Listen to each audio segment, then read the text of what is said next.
As soon as the last person the team checks in with them, they're going to move on to the next town.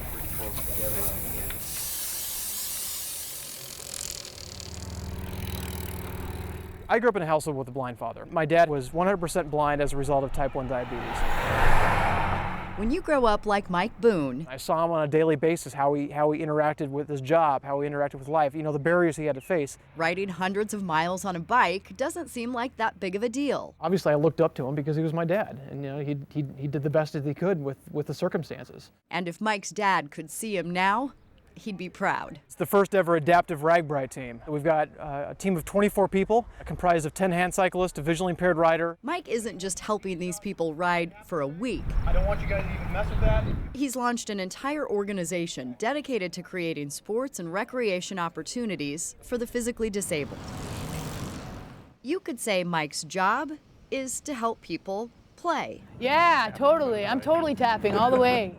For Ty Bloss, I was born prematurely and I weighed 1 pound, 9 ounces, and I wasn't expected to survive that. doing Ragbrai is new, My retinas were underdeveloped and that's what caused my blindness. but not extraordinary. It's not really amazing that I've been able to do it as a blind person, but just that I'm able to be living and be appreciative of that ability. She grew up with teachers who asked why she was even in school. Others questioned her ability to participate in sports.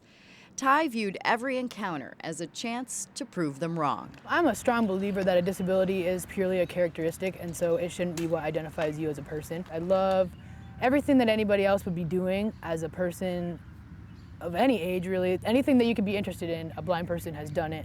I love rock climbing, I love downhill skiing, I love anything that gets me outside. You ready? Yep. Okay, let's start pedaling. Eric Kinman is one of Ty's partners on the ride. I was scared to death. I mean, I didn't want somebody who's overcome probably many obstacles in life to get on a bike with me and then find that I'm the obstacle. These two met through Adaptive Sports Iowa as runners. For Eric, it was eye-opening.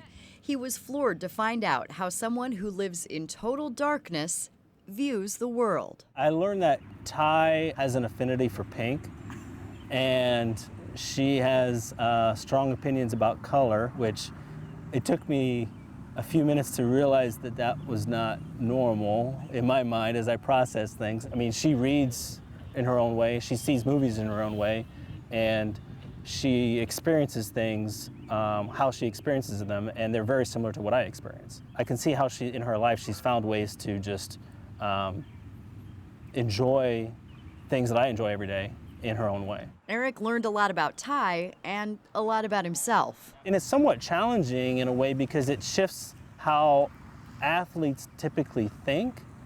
Because it's not, I mean, when you're involved with adaptive sports, it no longer becomes about you, but becomes about the people that you're with. And I think that's just probably a healthier way of living in many respects. Morning. Vern Willey has always been an avid cyclist. Broke my back like 14 years ago. His life changed when he crashed, That was in June of '97. but he didn't let the crash change him. I guess my attitude more was, hurry up, let's get me out of here so I can get back to work and do what I need to do and go from there.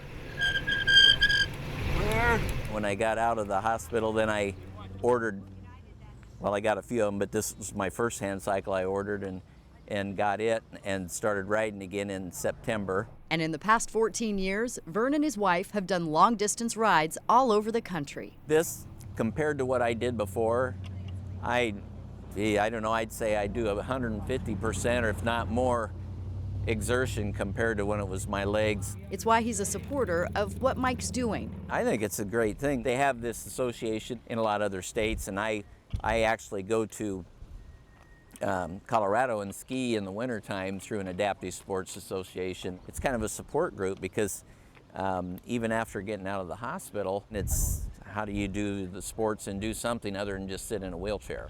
All right, you guys heading out? All right. See you over in Madrid.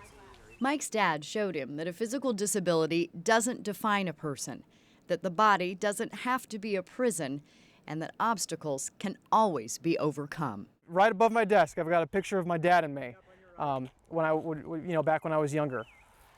And that's a little motivation to me every single day. Like that's the reason I go to work. It's the reason his work looks like play.